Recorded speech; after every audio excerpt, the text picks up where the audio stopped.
Ladies and gentlemen, it is now time for the Honest to Goodness podcast with your host, Tony Ray. A pirate walks into a bar with a paper towel on his head. The bartender asks, "Hey, what's with the paper towel?" The pirate says, "Arr, I've got a bounty on my head." Dad joke of the week. Justo. Every week I ask you to live. This week I ask you to stop living in fear, stop living in ignorance, and start living with a grounded moral compass. Richie Phillips. So he's like, I'm not cutting this mustache because we need to reshoot.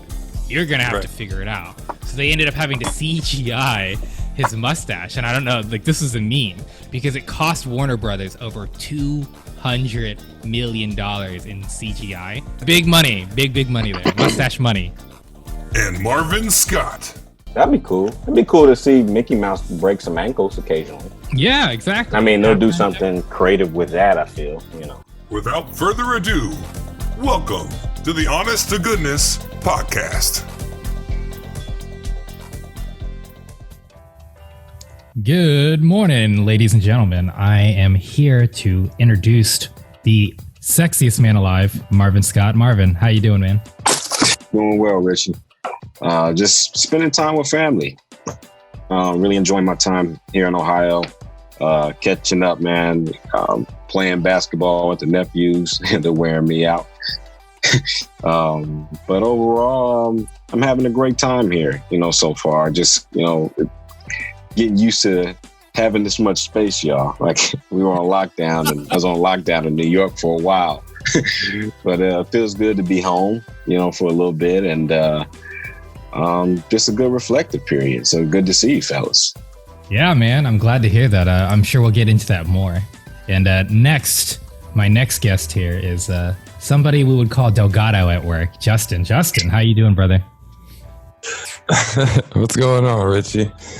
I'm doing okay, man. Just working through this lockdown, living that quarantine life. Yeah, you're working through it, man. You've been busting your butt, losing weight. It's crazy. Man. Yeah, thanks, man. I appreciate it. Yeah, no, I hope at some point you'll let our audience know some of your tricks and tips, because most people cannot lose the type of weight you lost like that. So yeah, I think we're gonna have we've got a little documentary coming out later on down the road, and from there on we'll probably talk about it on the air and everything. Cool. And my next guest is a man who's always been slim as it gets. Tony, how you doing, brother? I'm doing good. Thank you. I appreciate it. I do need to fatten up. So Justin had offered to give me some of his excess weight that, he's getting rid of. But, I do want to gain some weight. I eat as much as I can, but it just doesn't stick. That metabolism is just working double time. But eventually it'll slow down. And then I don't know. And then I'll have to watch that documentary on how to lose it. It's a blessing, man. You think you're stars and eat away, brother. No, I'm with him. I used to have a crazy metabolism. I was as skinny as Tony, and then I hit 30 and it just disappeared. Now, don't get me wrong, it had more to do with like drinking like 20-ounce Cokes and burritos 3 times a day, but still, it's possible to gain weight if you eat really, really shitty, let's be honest. So I was just out on a hike, man. It was a good time. I went out for the weekend. I was up in the mountains. So unfortunately, really tired, but ready to go, guys. So let's just kick it off. Marv, you've been in Ohio. What's the best part of your week so far, man? Seeing family. I haven't seen my family, fellas, in 7 months. So that's something I can speak from the heart on, seeing a few friends and doing it in a safe way. It's a different transition, because things are always changing. The city always changes, especially in 7 months when you haven't seen everything. But overall, it's the best part has been the relaxation and spending time with family, and I'm gonna continue to just play a lot of golf. That's been a great part too. Getting out there, it's a great feeling. I'm just really enjoying it here. The best part of my week was actually going through footage and just kind of reminiscing. As everybody remembers from last week, spent some time down in Dayton with Tony Ray, and we had a pretty awesome H2G film set going. And so seeing all the footage of back then, thinking back to the show back then, our memories together, and just thinking about all the things to come with the H2G podcast and where it's come from has really kind of kept me afloat this week. Well, gentlemen, the best part of my week was, I'm in Columbus, and Bobby and Kevin had their baby. So a new baby boy, Connor Thomas Steichman, born 9 pounds, 7 ounces. It's a big boy. That's a big boy. But we're just helping out. We took care of their dogs and kind of house sitted until the baby was born. And now that the baby's here, we're just here for support, little extra hands to kind of help out. But that's really been the best part of the week for me. Moving forward, still going to be the best part of the week. That's great, man. Yeah, I guess I have a twofer on my best part of the week. It's like a 50-50 split. One thing that was pretty cool is I finally got an accent chair that I ordered in March. It was like being like handmade in Italy and all this bull crap. And then with COVID, it just got extended. It was supposed to come at the end of September, and it came like 5 weeks early, 6 weeks early, something like that. So that was really dope. And then honestly, today, man, I've been struggling. I went on that hike and my brain has just been putty. And I went to go make my coffee like I always do right before the podcast. And I didn't put the glass on the coffee machine. So I just completely poured and I wasted $2. So I'm not really thinking clearly and lucidly. So it's kind of funny that I'm actually opening for everyone today. But stay tuned, folks. We're going to have a great podcast. We have a special guest artist, apparently, that I'm not allowed to know about. So stay tuned.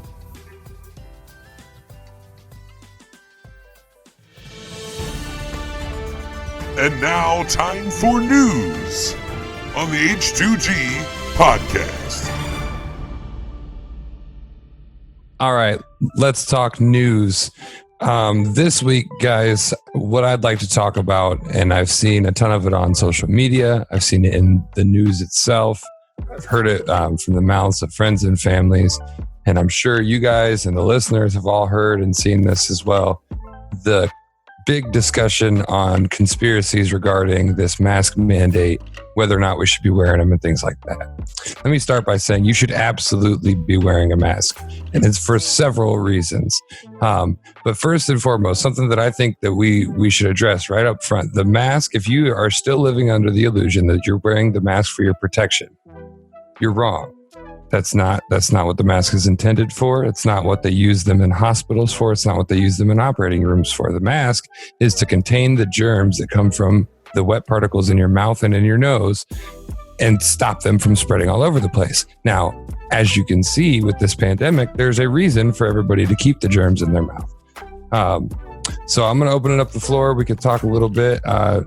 Tony, you got a take on all these conspiracy theorists and what they're saying? Listen, if I don't have my pants on and you have your pants on, let's just start over. If I don't have my pants on and you don't have your pants on and I pee, then you're going to get wet, right? If I don't have my pants on and you have pants on and I still pee on you, it's not going to be as wet as before, but it's still going to be wet. It's going to be damp. Now, if I have my pants on and you have your pants on, then guess what? The majority of the pee is going to stay on me and you're going to be pee free, right? That's what the masks are, people. It's that simple. We don't have to write a book. We don't have to, play checkers. It's chess. It's very simple. Okay. The mask you wear protects from other people getting sick. And if both parties have masks on, then you don't have to worry about it. That's why the mandate is there. The mandate is there because people don't know if they're sick. They could be sick and not know that they're sick. So if you wear a mask and I wear a mask and Billy Bob wears a mask and Susie Q wears a mask, then we're okay with not getting it to be spread around. I passed by a pool on the way to Columbus. There was about 60-something people, no exaggeration, 60-something people, all in the pool, no masks. Can you 100% be certain that no one in that pool is sick of COVID or any kind of illness? No. You're taking chances, people. Chances you don't need to take. Richie, what do you think, man? Well, as somebody who had COVID in the state of California and has been wearing a mask the entire time, it's very challenging to explain to someone. I'm just going to explain to you what happened to me. A very healthy man. I obviously joked about my poor diet in my early 30s, but I'm a very healthy man. I go to the gym. Well, not currently, but I go to the gym for about an hour and a half, 7 days a week. I basically eat the exact same boring meal, which is what many women have made fun of me about. It's brown rice, broccoli or asparagus, and either chicken or salmon. And once in a while, I get a steak. That's literally what I eat 3 times a day. Nothing else. So I got sick. I almost never get sick. And got the flu. I'm feeling really bad. And about 2 days in, I felt the same. I just felt like, oh no, I'm congested. I'm running a fever, but I can walk around and things are fine. And then day, I think 3 comes, and all of a sudden, I don't even feel like I can move, and my body starts hurting. And I actually talked to the guys about this a little bit ago. And actually, this lasted for about 3 days. And of the 3 days, since I lived by myself, only one day I was able to muster up enough energy to even eat. So in 3 days, I ate 1 time. So I was not feeling good. I lost a lot of weight. I lost over 5 pounds, sustained losing over 5 pounds. And, after those 3 days, so we're at day 6. So on the 6th day, I'm feeling good enough to at least move and cook for myself and function as a human being. Now, obviously, I don't feel like it would have been as drastic if I had somebody be able to help me. But, some people are single, some people are in relationships. So bottom line is I didn't really have support. So I'm very fortunate at my age, I was able to live through something like that, be able to live through 3 days of basically not eating and things like that. And that I'm healthy enough to do so. Otherwise, things could have went bad. Marvin, you actually live in New York City. Now you're currently visiting in Ohio. But what are your thoughts on this, man? It's been a unbelievable, 4 or 5 months, going through this, especially in New York when you heard sirens every other 15, 20 minutes, when they ran out of hospital, when some hospitals ran out of space, when they had to use freezer morgues to put bodies because they didn't have anywhere to bury them. You're talking about we're still having this conversation today. It's ridiculous. People want to call it a hoax. People want to politicize it. What is there to politicize about people dying? I don't understand that. It doesn't take but to listen to Richie's story, someone who actually went through it, or someone that actually died from it. Does it have to actually hit home? Yeah, fellas, I think people that don't get it, and Richie's right, people that don't take it seriously, keep not taking it seriously until it hits home. Until you have to figure out how you're going to have a eulogy for your loved one and you can't even be there. You have to figure that out. Don't get to that point, folks. You do what you can to protect yourself and others. If the mandate simply says wear a mask, please do so. Doing your part. That's all we're asking you to do on this show. Just listen to the experiences and listen to what we're saying. Thank you, Marvin, Tony, Richie, for all your takes and your points of view on that. Richie, for the numbers. There is just a few things I want to call out before we wrap this up. So we talked about one of the big conspiracies is whether or not it's effective because everyone thinks that for some reason that it's supposed to protect them. No, it's to protect others. So in that vein, the last thing I'll say on that is wear your mask because my life doesn't belong to you. Marvin, Tony, Richie's lives don't belong to you. Our kids, our families, our friends, their lives don't belong to you. So just wear your mask. Because if you're okay with catching this disease and letting it go and believing that it's fake until you die, that's your choice. You have the right to do that, but keep that to yourself. Second of all, I literally had several people, and I can't believe that I'm saying this is several people come to me and tell me that the government's trying to figure out if they can control us by forcing us to wear masks. Okay. I'm not big onto talking religion either. I have my own views and I prefer to keep it that way. But if you people out there are worried about the mark of the beast, that happened to you the minute you got a smartphone. The first time you got a smartphone and started putting your personal information, your pictures, your family, your house, your address into all your credit card apps, your TikToks, your Snapchats, your Facebooks, your Instagrams, the government knows where you are at all times. I've had someone say, I'm not going to get the vaccine when it comes out because I don't want a microchip. What's a microchip going to do? They can literally get any information they want from you because you willingly gave it away for the stupid that you like on your phone. So get over yourselves and wear a mask. The only thing I would add is if you don't wear a mask and you're listening to this show, we implore you to please reach out. Maybe there's something that we're missing. Maybe there's a point of view that we haven't thought of. We would allow for you to give that point of view across, because I think it's pretty evident that everyone on this panel strongly agrees that we need to take this a little bit more serious than we are. And when I say we, I'm talking about all of us collectively, because there's people that are taking it serious, but it's always the few that don't that really make it hard for the rest. We got to be smarter. We got to do what's right. We got to do what's best for ourselves, our family members, our children, our country, the world. Just wear a mask. It's that simple. Richie's not going to ask you because he knows deep down he can't change your point of view. There's no point of him wasting his time. I know Richie very well. That's why he didn't say it. But you heard Marvin, you heard Justo, and you heard me. Wear a mask. It's that simple. Do what's right, what's best. Stop fighting something that you believe because of a conspiracy. It's not a conspiracy if it actually happens. Don't go anywhere. The Wire coming up. You're listening to the H2G podcast.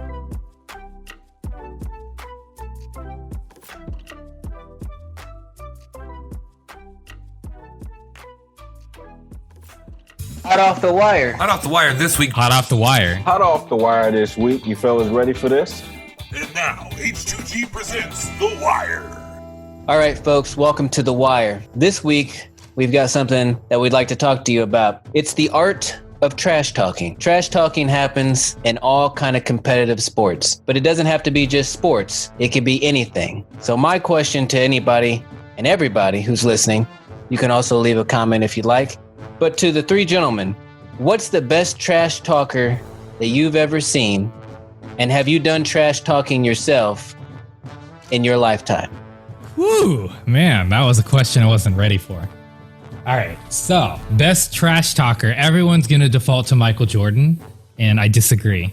I think in boxing, and just in general, you're gonna find what I consider the best trash talkers. Roy Jones was phenomenal, by the way. But a number one, for obvious reasons, Muhammad Ali. Got the man on my wall, always will. Nobody like him. He was the true salesman. But he did it in a different sense than how Michael did it. So this is all about opinion. Muhammad Ali tended to trash talk to make sales, right? To raise his stock and raise the profile of the fight. Now, did he trash talk in the ring? Yeah, because he would sometimes use it tactically. But for the most part, it was to promote himself and promote the fight and uplift himself and his peer. So to me, I just don't think there's anyone like him. There's nobody that would just say, hey man, round 3 done.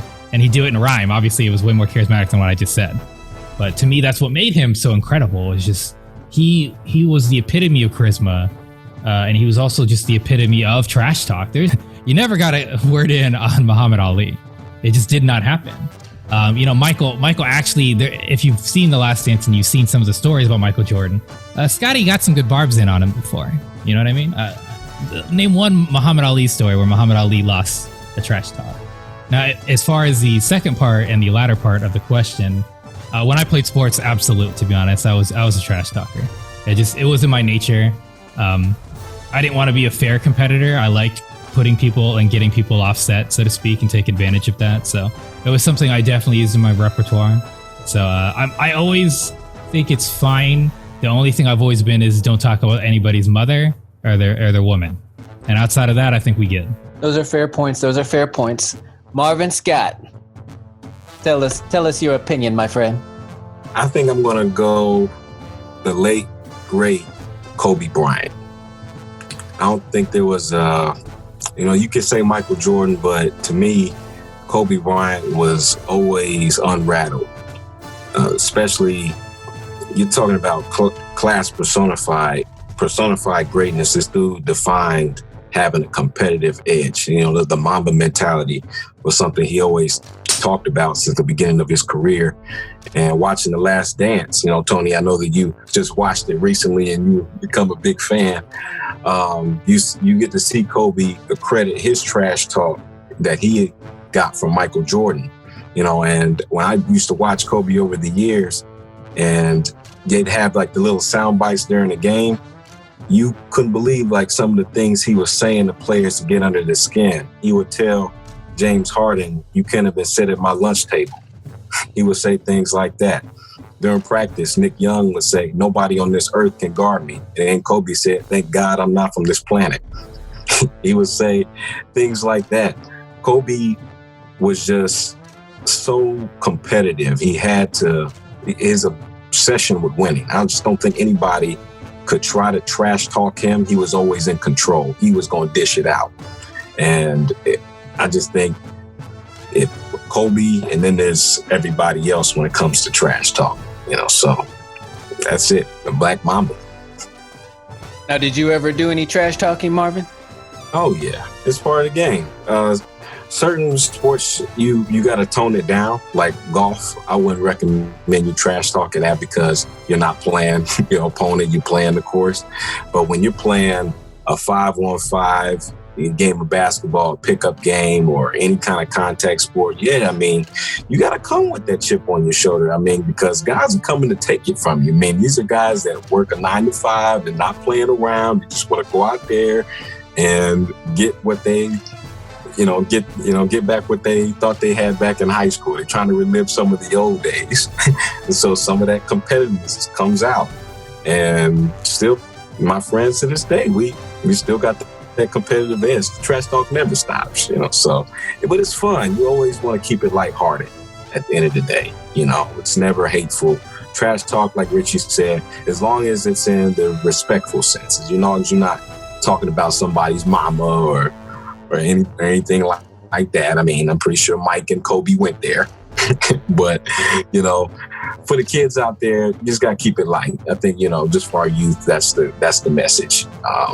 Trash talk is, I would advise it, but, keep it light. Quick side note, as much I'm still on Muhammad Ali, but I will say one quick story for Marv that I agree Mamba was up there. Mamba learned Yusuf Nurkic's language, which is Bosnian, and he also learned Luka Doncic's Slovenian just so he could curse at them in their language. That's Mamba. That's that Mamba. Yeah, that's Mamba. He learned language so he could talk Like, come on, man. That's pretty dope. I think it's part of the sport. It's part of competing. It's a part of the game. And regardless of what you're playing, my friends and I are all video gamers, and we've played some basketball and football, and we're same thing like Marvin was talking about. It's just fun. It's part of the game. Now, I didn't know that we were going celebrity, so I was gonna say the best trash talker that I've run across is actually my friend Andrew. He goes by Baba Jones. Tony, you met him on set. He's just the best. When it comes to video games, he will make you lose complete focus of what you're doing. Somehow him talking will make you lose. I don't know how it works. But if I was going to pick a celebrity, I would actually go over to the wrestling world and say CM Punk, because, I don't know if you know a lot about wrestling, but when they cut promos, there's a direction they're supposed to go, and then there's the direction that CM Punk went. But he was just huge because of how good he was at doing that. So, and then have I trash talks? Of course I trash talk.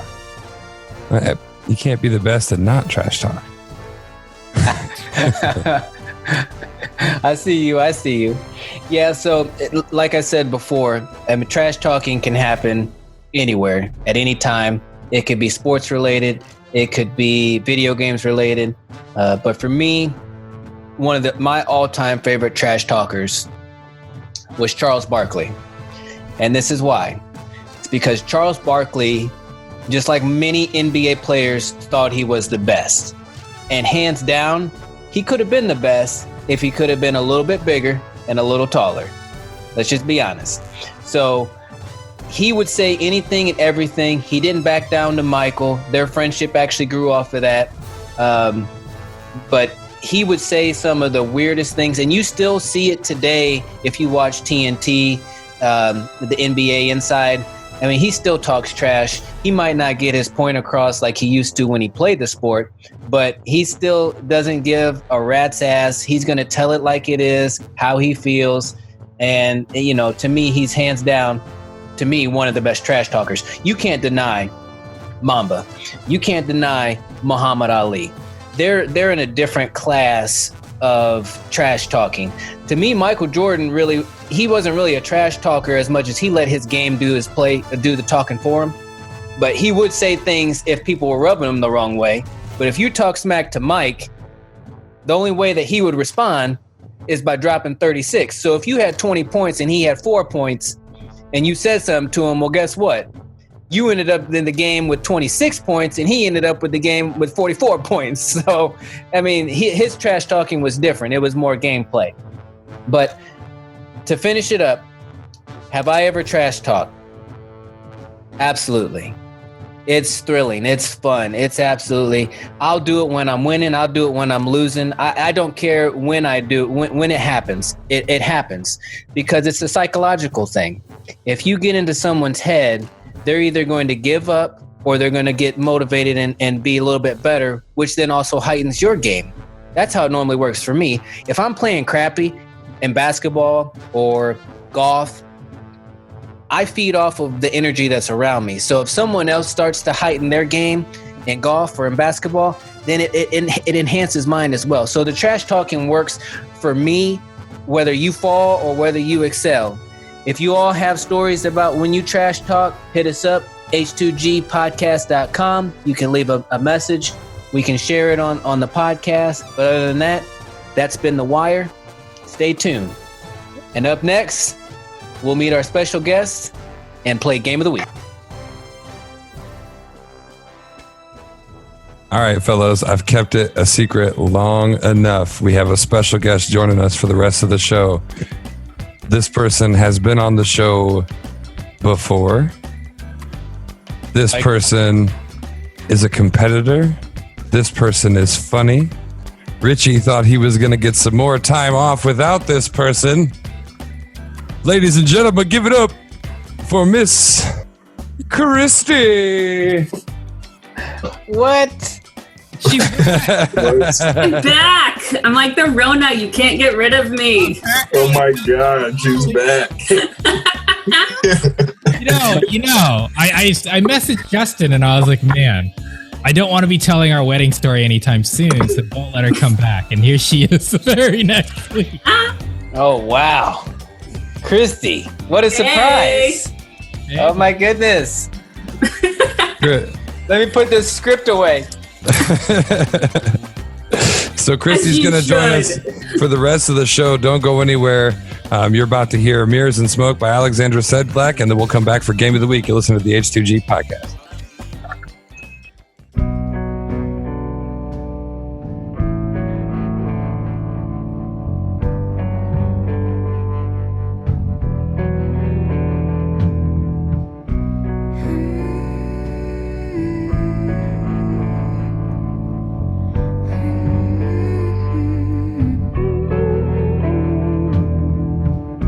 Your hand was heavy in mine.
It's time for Game of the Week.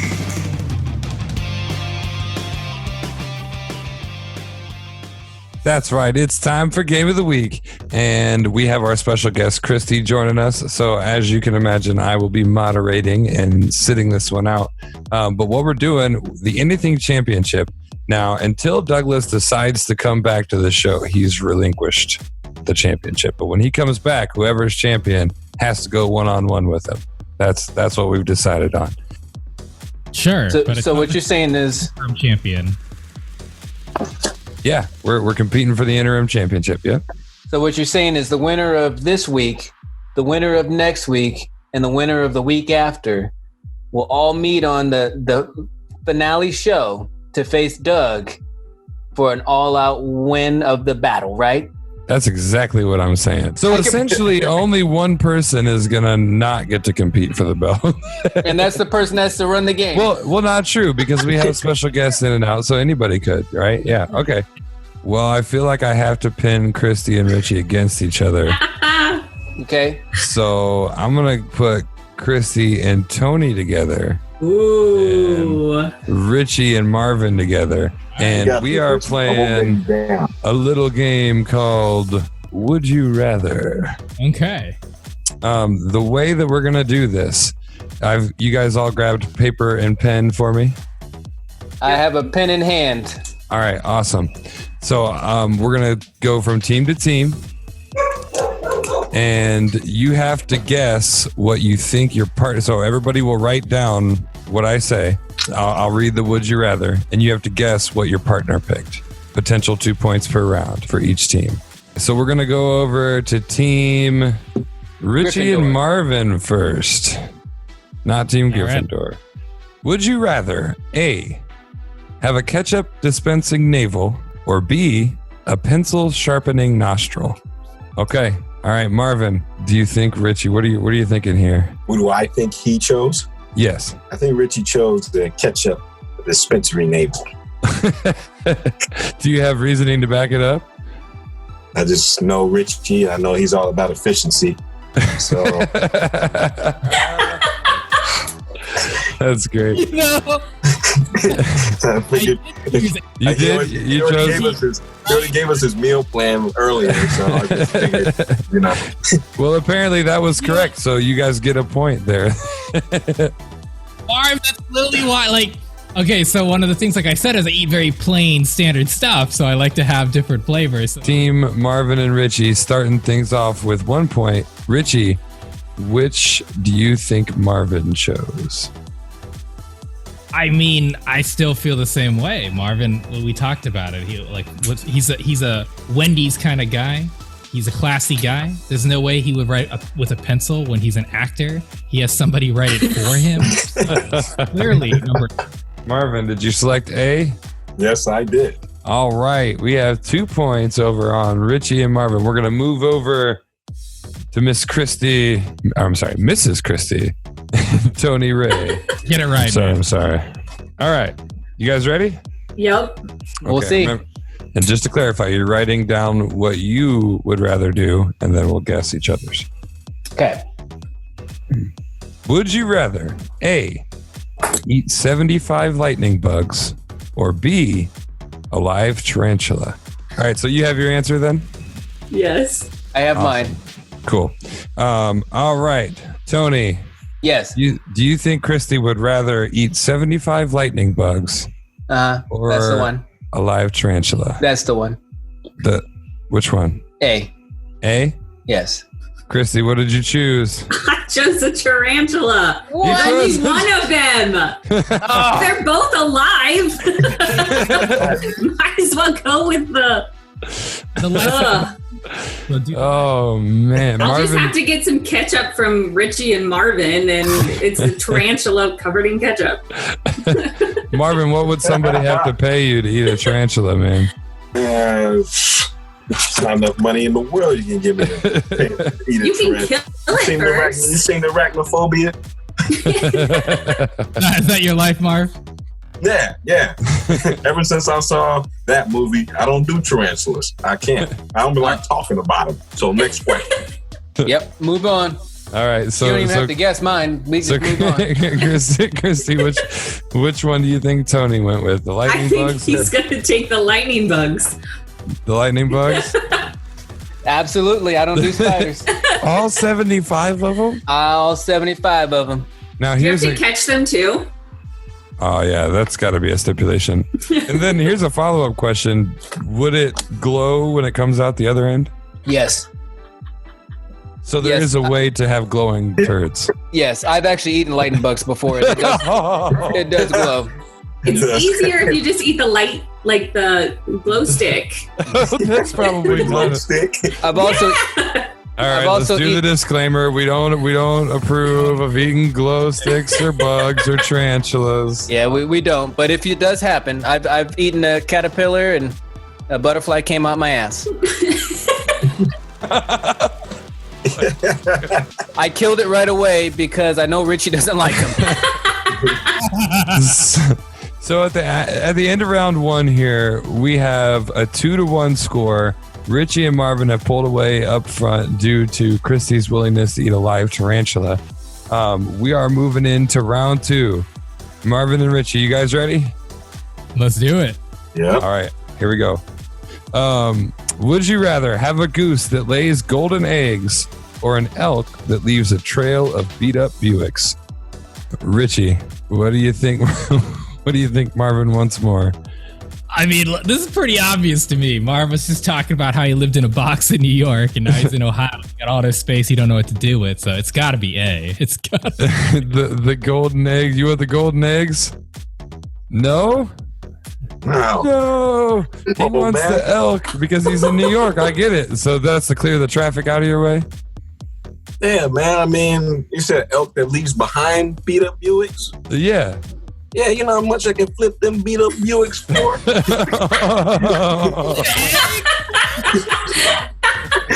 Back here in Dayton, I'll make a killing. how much gold is worth, Marv? Dog, listen, you know how much those beat up Buicks are worth? Listen, man, I understand economics here on a whole nother level. Beat up Buicks, you can make them nice, flip them. Tony, Can't do nothing. What am I going to do with a golden egg? Tony, Tony, as a man who takes very much pride in what you drive, and I saw what you drove pulling up to the film set. What do you take on the beat up Buicks? Is there a lost market there? Are we missing? No. I understand where Marvin's coming from, but Thank you, Tony. but I'm taking that golden egg. I ain't gonna play around with you. It lays golden egg. You sell the eggs. You buy them. What are you? I understand what he's saying. You know, he's trying to flip that Buick, but if you give me the golden egg, I don't even need to worry about that Buick no more. Marvin, what do you think Richie chose there? Well, we're obviously not going to go into business together. So I think he chose the eggs.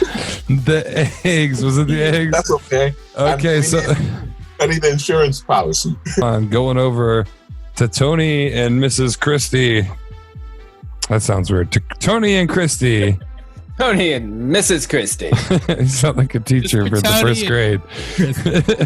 Mrs. Tony Christie, I have to pee. Well, if you don't, little Timmy, your bladder will explode. It so will. It would definitely explode. All right, we're going over to Tony and Christy here for their second round here. Are you guys ready? Yes, sir. I'm Here we go. ready to be wrong again. Would you rather have control over future flavors of breakfast cereal or never burn a Pop-Tart again?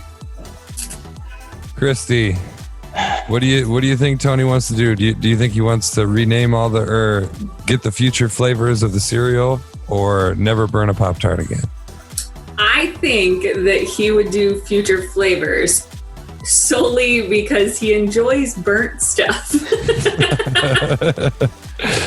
Tony, how much do you like burnt stuff? Bacon. Just bacon. She is absolutely correct. Oh, so you eat burnt Pop-Tarts? I don't eat Pop-Tarts, so that's why I had to go with that. It wasn't an option. All right. So that is 1 point for Christy and Tony. Tony, do you think Christy's going to save the Pop-Tarts or name the future flavors? See, this is what gets me because I always think that Christy and I are the same. So there's like a part of me that's telling me to go with B, and there's this fighting urge in the back of my head that's just like, no, stay true, do A. But I know she loves those Pop-Tarts and she doesn't like to burn stuff, but she doesn't really burn stuff. But that's not the question here. Okay, I'm gonna go with A. A. Yes. That's what you had. No. I love burnt Pop-Tarts. You like burnt Pop-Tarts Yes. too? What is going on? Richie, do you burn your Pop-Tarts? Okay, let me clarify. This is exactly why we're not married anymore. Oh. Pop-Tarts. Are you kidding me? And I don't know what Tony's talking about. She's burnt plenty of stuff around me, so I'm just saying. I was surprised. I thought she was going to hit the B because she does burn shit, but whatever. It's okay. Clearly, I don't know as well as I thought. No, Pop-Tarts is one of those rare things that you just have to have them really nice and crispy on the outside and then soft on the inside. I agree. No comment. I plead the fifth. All right, so to finish it off here, we're going to go into sudden death. We're going to have Marvin guess for Tony and Richie guess for Christy. I know, great idea. I'm glad I have those. All right, here we go. Would you rather have perfect date etiquette, but only between 2 p.m. or 3 p.m., or would you rather have to attend every date in the same Mexican restaurant? We got something locked in? I do. For Tony. Is this a question for me and Tony? Yeah. Okay. I think Tony, I know my guy very well, and he will choose.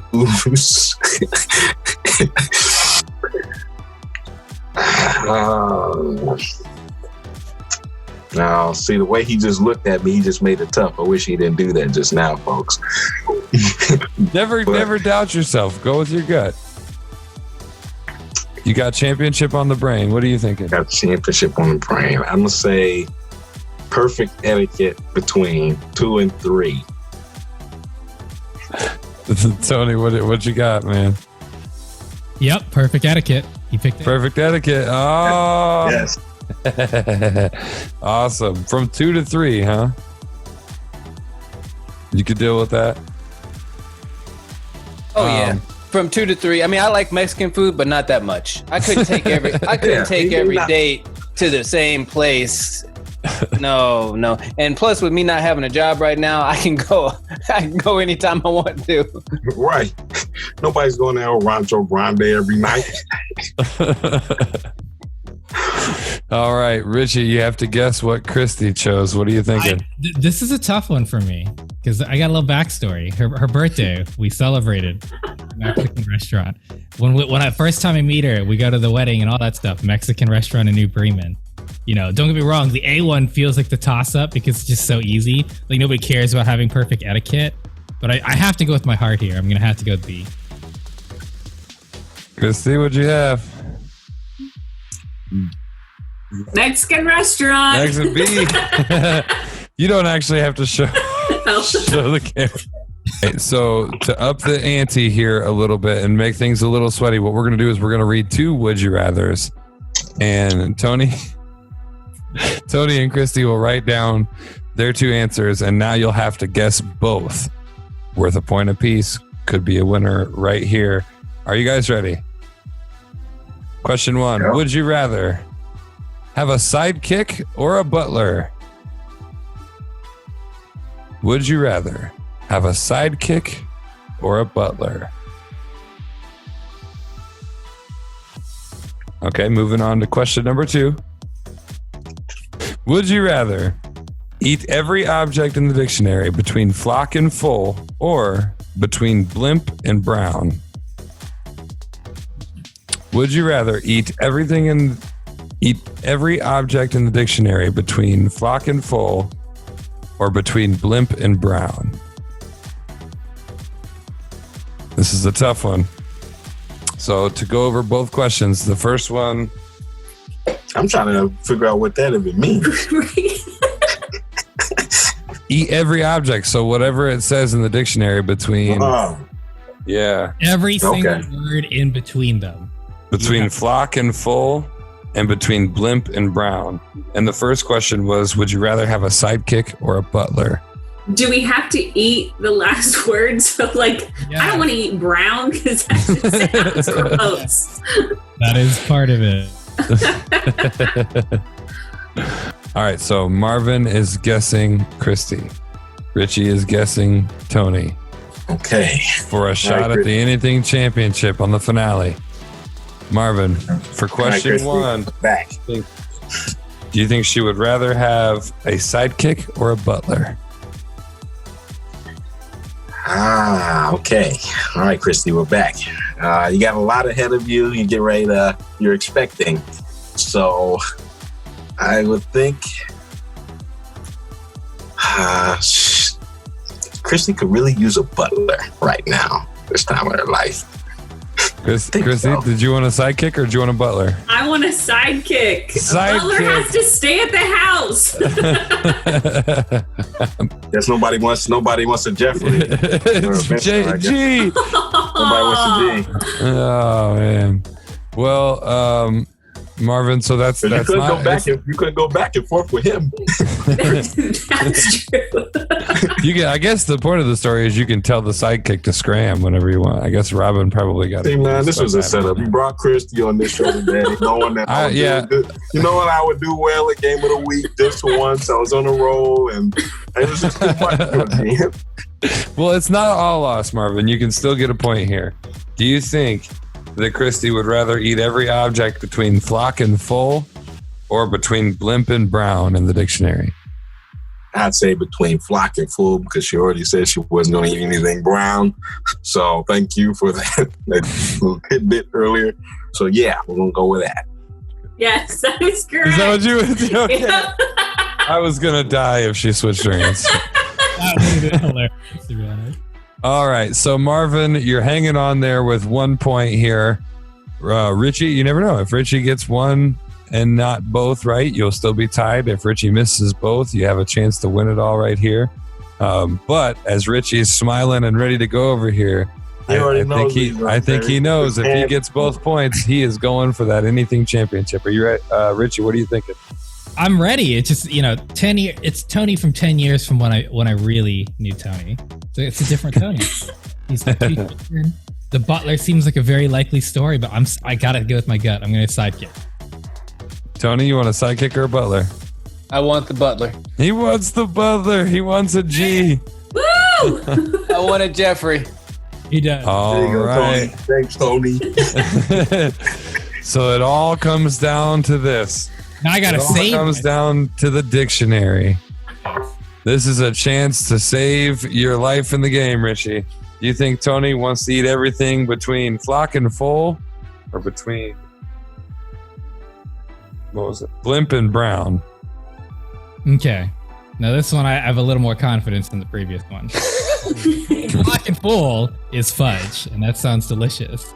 And brown is not sound delicious. So flock and full, Tony? Well, fudge is brown. It is brown. Ooh. But I did go with A. All right. Richie hangs on. All right. We're going again. 2 questions. Would you rather have a life-size tattoo of Bono on your back or be permitted to use only one deodorant scent, sour cream, and chives? Second question. And Marvin's guessing for me and Richie's guessing for Christy? Or Yep. Would you rather have Spanish subtitles appear as you speak or have a photographic memory where all the people are replaced with the cast of Prison Break? We got our answers locked in? Yep. Prison. I'm ready to go. All right. Richie, you're guessing for Christy. I am. All right. Okay. Do you think she would rather have a life-size tattoo of Bono on her back or be permitted to only wear sour cream and chive? I mean, it can't be A because she's not big enough for a life-size Bono tattoo. It's gotta be chive. B, he's going with sour cream and chive deodorant. Yes. Good job. Hey, that's not a bad Man. anyway, first of all. All right, so the second one here. Do you think she would rather have Spanish subtitles when she talks, or would she rather have all of her memories play back with a cast of Prison Break? I mean, I'm going to go back to our original point and like our history. It's got to be A, Spanish subtitles. Spanish subtitles. Sí, señor. Muy bueno. All right. So there's 2 points there. It's going back. Marvin's shaking his head. I will have everybody know it has gone back and forth. It has been 50-50. Everybody's had an equal opportunity. The cards. Why didn't you choose Butler, Christy? Damn. Because I want a sidekick. No, you don't. I do. You have a baby coming. That's your Let me sidekick. tell you. You want what I tell you to want. Richie guessed the sidekick for me, and it was a Butler. So Marvin, it's okay. It's okay. You're in sync with Tony, and that's why you should be confident right now because you. I'm losing my mind over here. It's time to stay alive. All right. So all you got to do is get both of these right. No pressure. All right. You ready? Yeah. What do you think Tony wants? A life-size tattoo of Bono on his back, or is he wearing the sour cream and chives deodorant? Sour cream and chives. Tony all day. Yeah. Tony don't know no Bono. I don't know no Bono. You guys don't like Bono? Who's Bono? Is that you? Is that you too? What is that? That's you too. That's a wrestler? No. What do you think, Marvin? Did Tony want to have Spanish subtitles or the cast of Prison Break relive his memories? Spanish subtitles. Sí, señor, sí. No me digas. You can't see Tony watching Prison Break. Life's so positive and upbeat. We don't watch Prison Break. This is what we're going to do. I'm going to read 2 questions again. Tony and Christy are going to write their answers down again. You're both going to write what you think they both said for both questions. So you should have 4 answers. The 4 points. For 4 points, and you're going to read them off at the end as to what you think they said, and they'll confirm. All right. Would you rather have the skateboarding ability of Tony Hawk or have control of the New England Patriots Board of Directors? For the second and final question, here we go. Would you rather smoke 100 cigarettes nasally or tongue clean 10 blocks worth of New York City's public phone mouthpieces? We'll save for the game's sake. Pre or post COVID time is fine. Like that matters. How many are in a block? Marvin. There's a lot. It's gonna take you all day. And you know who's using those? People that can't afford cell phones. Yeah. Or people who can't afford to be caught on their cell phone. Oh, snap. Most of Wall Street. Yeah. All right, Richie, we'll let you go first. So for the first question, would you rather have the skateboarding ability of Tony Hawk or control of the New England Patriots Board of Directors? Which do you think Christy picked? I'm going to go with A. A. Well, Christy can't say anything, though. Yeah, I would say. Yeah, don't say anything yet. Chill. Yep.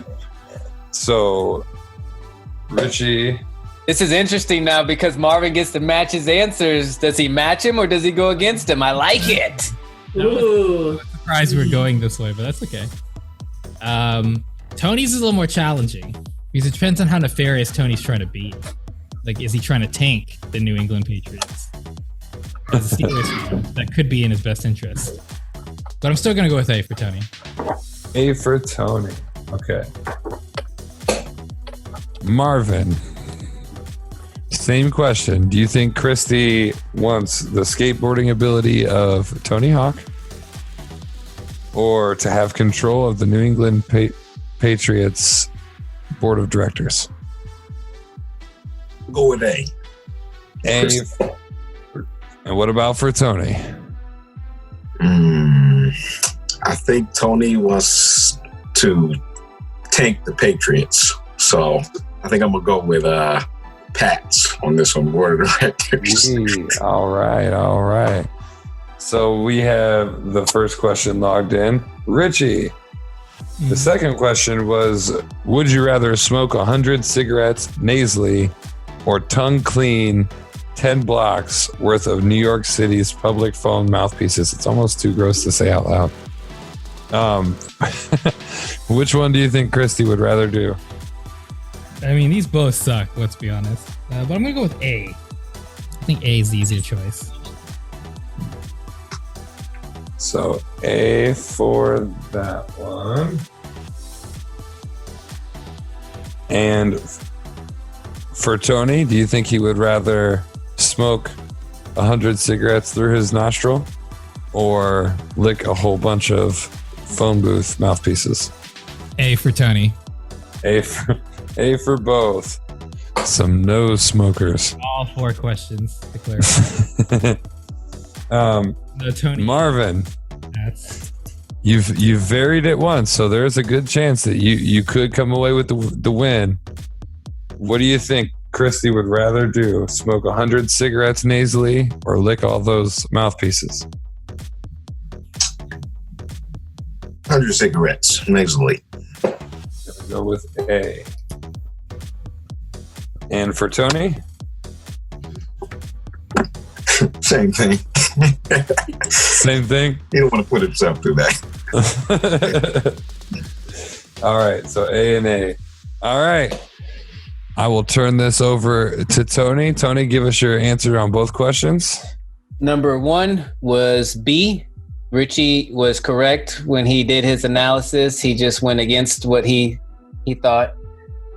So he picked A, but it really is B. So that is 1 point for Marvin. And then for number 2, I picked A, obviously. Not coming anywhere near those phone booths. I ain't licking shit. I ain't getting the blue waffle.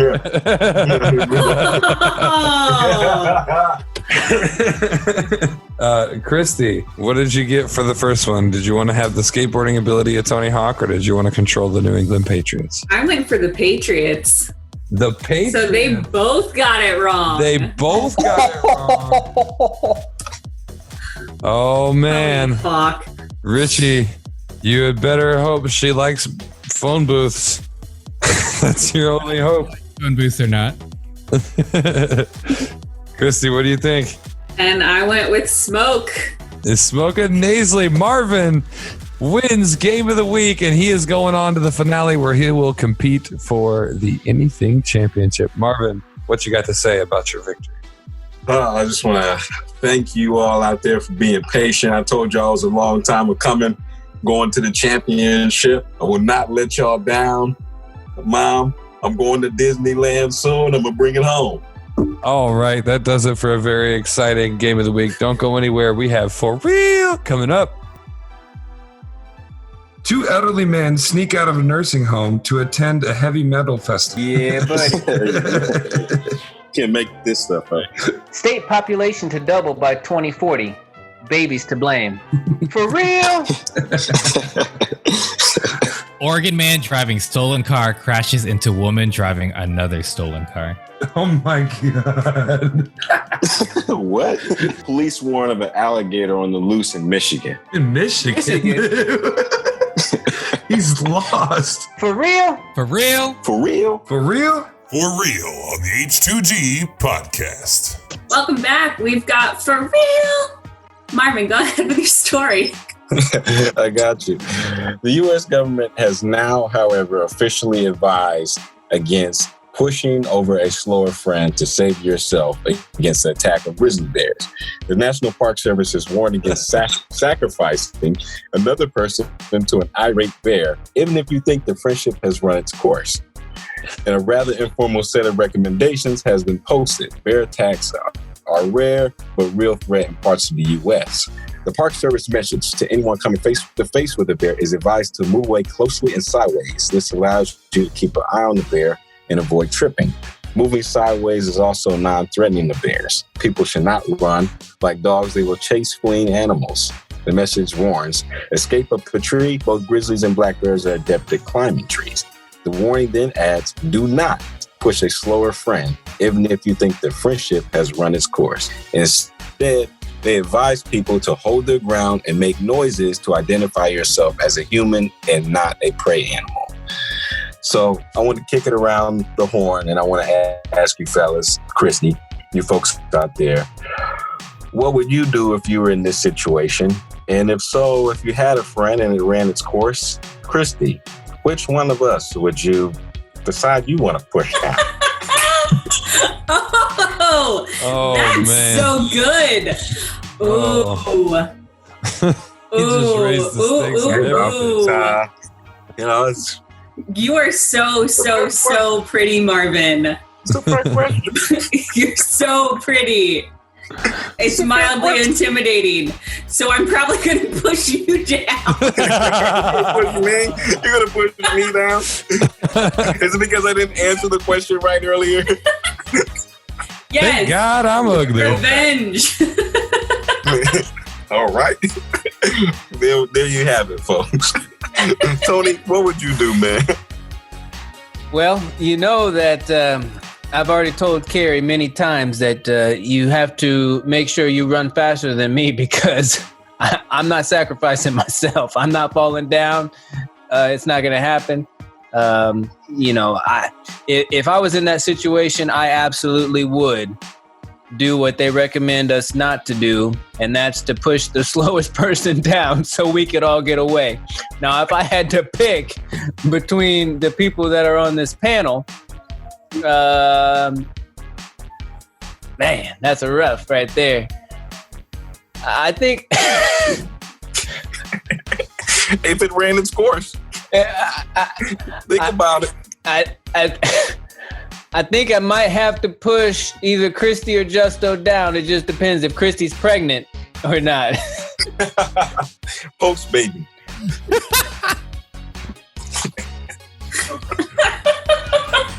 All right. Friendship ran its course. Whoa. Now, Justin, I mean, would you grab them before they had a chance to get away?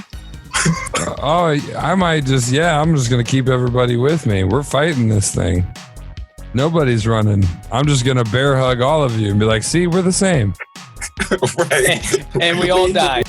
Richie, what'd you think? Would you follow these guidelines, man? I mean, here's how I would say. As somebody who does hike a lot, I am half white. I would say that I would follow the guidelines. I'm used to it. I know. I run into mountain lions and bears in California, and I'm not joking. I actually do. So for me, I'd follow the guidelines. But to answer your question, because I think it was a very interesting question, which one of you would I sacrifice? This is challenging. I actually thought Christy was going to kill me for sure, so that caught me off guard. From my end, though, it's really tough because as much as I want to push Christy, as much as I want to push her, she is pregnant right now, and that's a little messed up. And I can't kill the black people, so like, I think you'd be good. Man. Yes. All right. Fair enough. But here's the follow-up question. When you guys, so say we're all camping, right? And you decide to shove me. That's fine. That's fair. I'm probably the slowest out of all of us. But what are you going to do when you get together at the mall for milkshakes after? Because I'm assuming that's what you do when you murder somebody. And I show up wearing a bearskin jacket. I look at you and say, I knew you were going to make it. That's why you were sacrificed. It wasn't a sacrifice. You're the only one that could take this bear out. Well, you're big enough to fight a bear. Come on, man. Right. You know I love you. fast. This is I just know. a story. So I'm just It's messing. all love here, H2G. Yeah, they know that out there. Christy we knows were- that she wouldn't die. I wouldn't sacrifice Christy. no, we would save your life. Because we're the distractions. We push you down, we run away, and the bear goes after us. But you're not supposed to lay down. You're supposed to get big. You're supposed to stand your ground. Like, Right, but the bear is they're going gonna to chase follow running the stuff. fleeing target more so than the target on the ground. right. I understand. The So, dogs are well, definitely like, going and that's, so this is, you know, this is in case we do decide to run if there's a bear. But the guideline says Don't run. don't run. Everybody stay. Otherwise, because if you don't run, the bear won't run Yeah. after anybody. Yeah, they advise you to use your voice. Yeah, you got to get loud and big and stand Gotta your lock ground. eyes, get his Hey. make noise. I'm the man. You're the bear.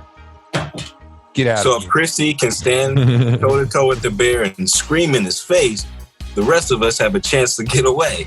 Yeah. Yeah. Listen. The cat's out of the bag that we would sacrifice people that we really wouldn't want to sacrifice. And speaking about cats, a cat brought into a Las Vegas shelter as a stray was reunited with his family 10 years after going missing from a friend's house. Thanks to a microchip, the Animal Foundation was able to reunite Logan the cat with his family after 10 years of being missing. Here's my question. Why did it take 10 years if this cat was microchipped? Like, what's going on there? Like, come on, man. What do you think about this story, Richie? I mean, what you just said is my question. I really feel like the family didn't want the cat back. It was one of those like, you know, they just wanted it to sound like they cared. And then some, you know, at some point, like the actual agency was like, no, we actually found your cat. And they're like, no, there's no way. It's been gone for 10 years. It's like, no, here's your cat, you know. And now you got this old cat that's going to die soon and you have to take care. Those are always the worst situations. Like, I love animals. I love pets. But the worst part is when they die. And a cat that's been on its own for 10 years? That's not, I don't know. I don't know, man. That cat is toast. Oh my goodness. So how old was this cat when it like ventured off? I don't have that information, but I'm guessing it was young. That would have to be. Yeah. And it was just like out in the wild? Or like where? Yeah, it was at a friend's house, and then I guess it went outside, and then it was a stray cat, and then they found it 10 years later, the Animal Foundation. It was at a shelter, and then they told the family, and it was reunited with the family 10 years after being missing, and the shelter had posted the good news and the great story on a Facebook post. Well, what a crappy friend. That is a friend that I would sacrifice to a bear. Fair. Bring my cat back. Thank you. But yeah, bad friend. See, this is honestly why I don't do cats, y'all. I mean, I like them, but you know, this is why I prefer dogs over cats, because this isn't homeward bound. You know, that cat didn't make it. Like, that cat was so independent. It did so well without that family for so many years. It forgot about the relationship. It forgot about which hand that feeds it. So it just didn't even care anymore. Now it's just ready to leave this earth. Are you kidding me? like, I'm sorry, but that's just selfish I'm not even going to blame the friend. That's selfish on the part of the cat. It should have already found its way home. I mean, you trust that when you read that in books. They'd be like, oh, the cat had found its way home. They know the hand that feeds them. They apparently don't. You know, to me, that goes back to the news. You know, in a lighter subject, we talked about, there you go, microchipping doesn't work. No point in microchipping us, because they can't even find a cat. For 10 years. For 10 years. And that was for real. Next up is the Up and Up. Stay tuned.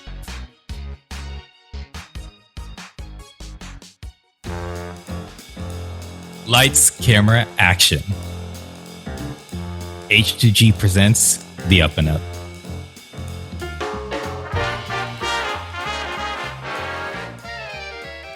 Welcome back, folks. You are listening to H2G podcast. This is the Up and Up. Robin Williams' final days are explored in a new documentary. The comic legend was battling a neurological disease that will be explored in upcoming documentary, Robin's Wish. In the trailer for the film, filled with behind-the-scenes footage of the actor, Williams in an interview says, "The human brain is an extraordinary 3.5-pound gland. The moment you think you understand it, it comes out as something else." The trailer then examines Williams' death by suicide in August 2014. An autopsy report revealed he was, unbeknownst to him, battling Lewy body dementia. Williams' widow, Susan Shiner Williams, said in a statement, during last year of his life, Robin was confronted with anxiety, paranoia, insomnia, scared altered realities, and a roller coaster of hope and despair. So I want to kick it around the horn and ask you guys, I know I can assume that we're all fans of Robin Williams, and was this something that you guys knew Robin Williams was going through, or like, did you guys have an insight? Christy, what do you think? No, I actually had no idea. This is actually the first I've heard about it, and I'll have to go check that documentary out. Speaking of Lewy body dementia, actually my uncle had that, and it's so hard to watch somebody with that. Oh, it's so hard to say. Like, I would totally off myself too, which is very messed up to say, but being in that situation and knowing like there's no cure, or like people just can't figure out what it is. Yeah. You don't want to be miserable. So I totally am on board with like assisted suicides. Unfortunately, he did not go that way, because you want to be surrounded by people when you die. But goodness, that's something else. No, Christy, I'm completely there with you. My grandmother actually has it. No lie. She has Lewy body dementia, something we were told about 5 years ago, and they actually mentioned Robin Williams' name when they came out with her diagnosis. And all I can say before I get to Richie, Tony, and Justin is that, Christy, it was tough for her because her reality was always altered. Like, she would see stuff. My grandmother would always say, if I came over to visit her, anytime I was in town, she was like, "Marvin, there's a small man living on my ledge." And I didn't. And as funny as that may sound for just a moment, the thought, like, this is something that she believed. And if I went against her and said it wasn't there, she got really upset. And she would say, "I don't want to be here anymore." And that kind of just broke my heart because I didn't realize what she was going through. Like, the police had to come to her house more than one occasion. So when I read this about Robin Williams, and I know they're coming out with a documentary, I think it's something that everybody needs to at least know about, because it's so new. It's a degenerative neurological disease. And I can't imagine what Robin was going through. Yeah, this is a tricky subject, Marv. I mean, one of the things you guys both already talked about is, the repercussions of Lewy body dementia. I have not had a family member have this, but I understand that, from my understanding, it's like one of the more severe in terms of like how quickly and how fatal this happens to people. I think the average lifespan is between 6 to 10 years when they get diagnosed, but all forms of dementia realistically have that like 10 to 12 year mark. So, I mean, all forms of dementia are awful. In the case of the documentary and reading the story, I think what's kind of troubling and saddening to hear is that Robin didn't even know he had this, right? They found it in the autopsy. So he had no clue this was happening. So can you imagine, just think about that, like what you said, your grandmother witnessed is what was happening is he's hallucinating, right? So he's hallucinating, his world is, and his spectrum's changing, and the people around him, either he didn't articulate it to them, and who knows, we'll find out in this documentary perhaps, or they neglected the signs that this was happening to him. So on either side of that, it's very sad.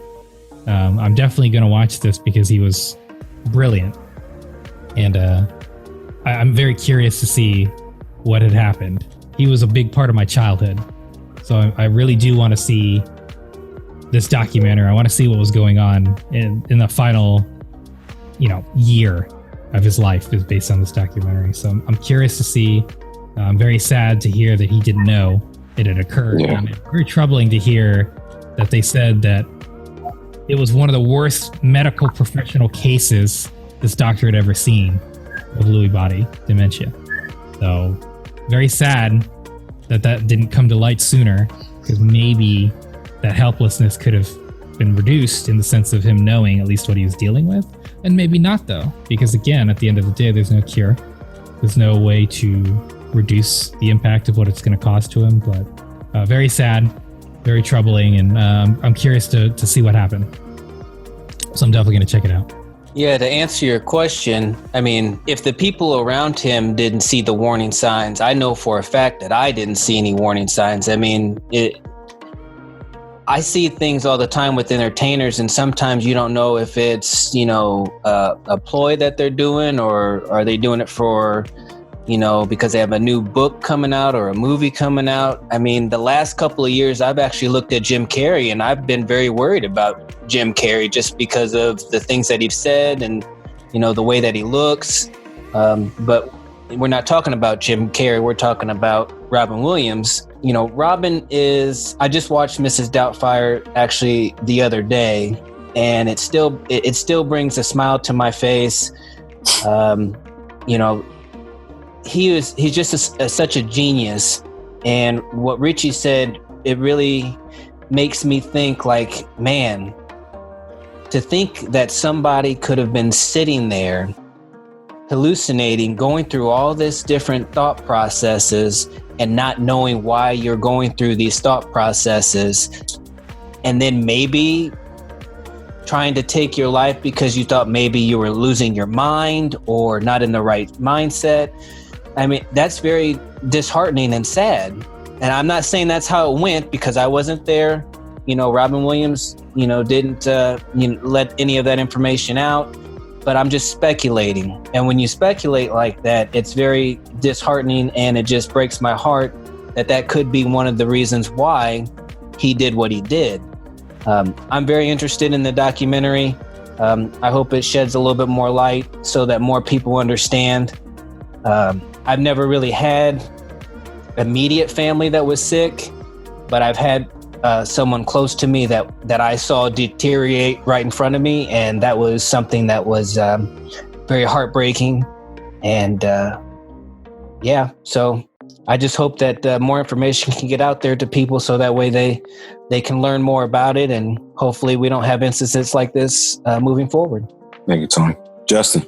Well, Robin Williams, obviously one of the greats, definitely one of my biggest inspirations. There's a part of what comedians do, as I'm sure Richie and Marvin could both attest to, and really, Tony and Christy, I mean, what we do is comedy as well.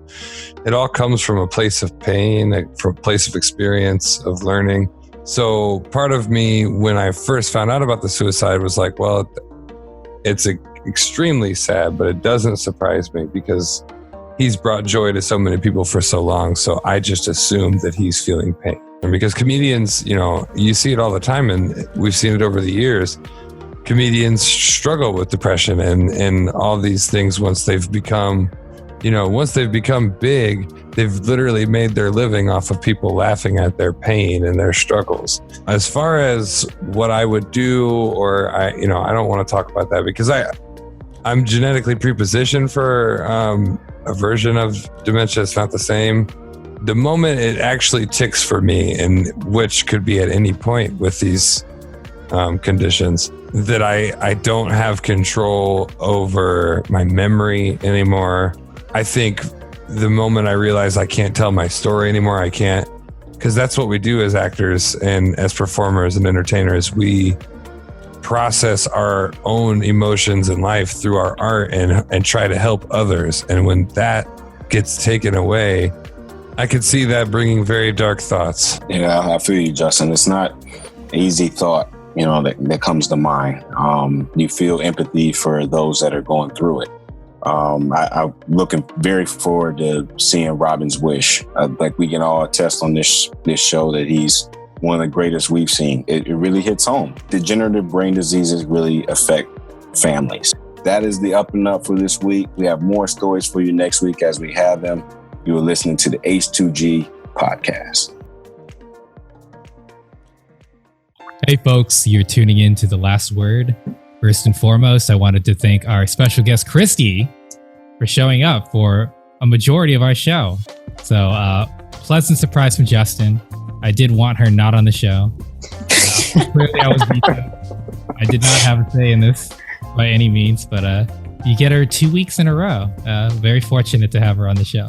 Christy, what's your last word? Well, thank you for having me. It's been an absolute pleasure once again. And I hope you guys still just can't get rid of me, because I will keep coming back. But yeah, just have a good week and stay positive. Okay. Not Corona positive, but regular positive. You're stronger than Corona and cockroaches.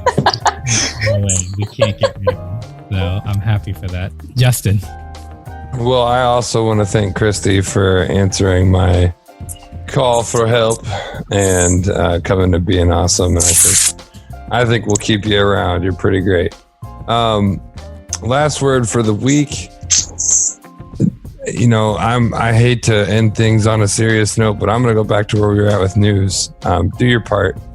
Go out and no, actually, don't go out unless you have to. And if you do go out, wear your mask. Take the proper precautions and stop being stupid.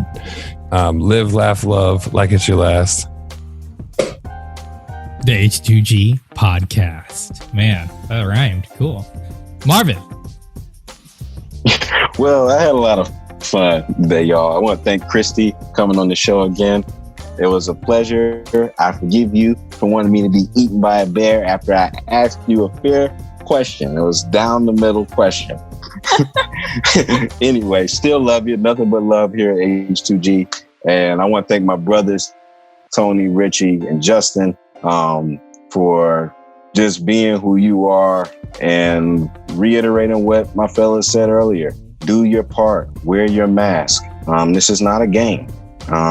We have a lot of fun here on this show. We want you to have a lot of fun too when you listen to us. But we also want you to be safe. We want you to be smart, not stupid. And we can't emphasize that enough. So you have my blessings. Have a great week. We'll see y'all next week. Well, I'd like to thank Christy as well for the third time or the fourth time or however many times. I think it's the fourth time. It doesn't really matter. Thank you, Christy, for coming on. I'd like to thank the fellas. You know, it's always fun when we do this thing that we get to do on Monday at 10 o'clock in the morning and get to spread news and love and joy to all the masses. So with that, I want to talk about what we talked about earlier. Justo kind of hit it with the mask. Just do your part. Be smart. Think about others. Think about yourself. And with that, I want to go into the last part of the show, which we talked about Robin Williams. And depression and suicide is no laughing matter. We all know that. So if you're listening to the show, the H2G podcast, and you feel a certain way and you don't really understand, I encourage you to reach out to people because people love you and people want to help. Now, for those people that might know somebody that is feeling that way, I would encourage you to just stay steady and stay ready. Don't push, because sometimes pushing makes it even worse. Just be there, always on the call, and we'll get through this. You'll get through this. We'll get through this. Those are my last words. That's hard to follow. What I would say is, Christy, thank you again. I had to say it officially, and I guess I'll say it on a personal level now, I suppose. You know, you kind of ruined my perception of women, I'll be honest. So, I grew close to you, you know, and most of my friends, I've never really had a bond since then. So I would say what everyone else has been saying in terms of wearing a mask, as much as I'm not going to implore you to do it, because chances are if you are the person who's not doing it, you're not going to continue to do it until it hit home, like Marv said. So it would be nice if you didn't. Wear the damn mask. It's not that complicated. As far as sadness and depression, I mean, Tony said it better than I'm going to say it, so I'm not even going to comment on that. But we're always here for you. Sometimes it's easier to talk to strangers. So if you ever feel like you need somebody to talk to, you guys got our website. You can find us on Facebook. Go to the H2G podcast on Facebook. We're all there. We're admins. You can just guess the Richie is me, most likely. So anytime you guys need to talk, we're always here for you. And stay tuned, and we'll see you guys soon.